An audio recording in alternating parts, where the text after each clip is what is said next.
Welcome to Luca is a Billionaire, where the only thing I invest in is your answers.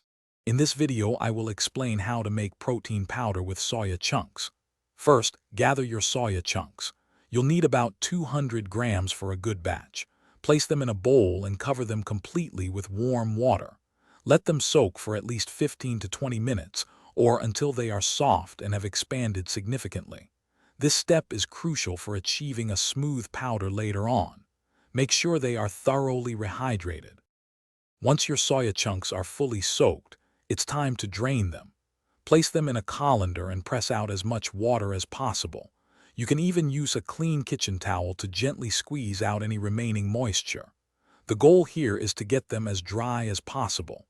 This step is vital because any residual water will hinder the grinding process and could lead to a clumpy powder or even spoilage. Aim for a dry, crumbly texture. Now that your soya chunks are dry, we'll lightly roast them. Heat a pan over medium-low heat and add the dried chunks. Stir them continuously for about 5 to 7 minutes.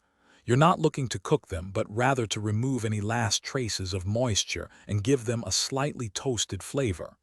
This also makes them more brittle, which is perfect for grinding. They should turn a very light golden brown.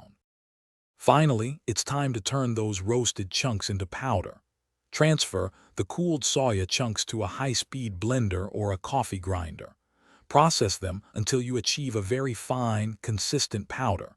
You might need to do this in batches and pulse a few times to get the desired texture.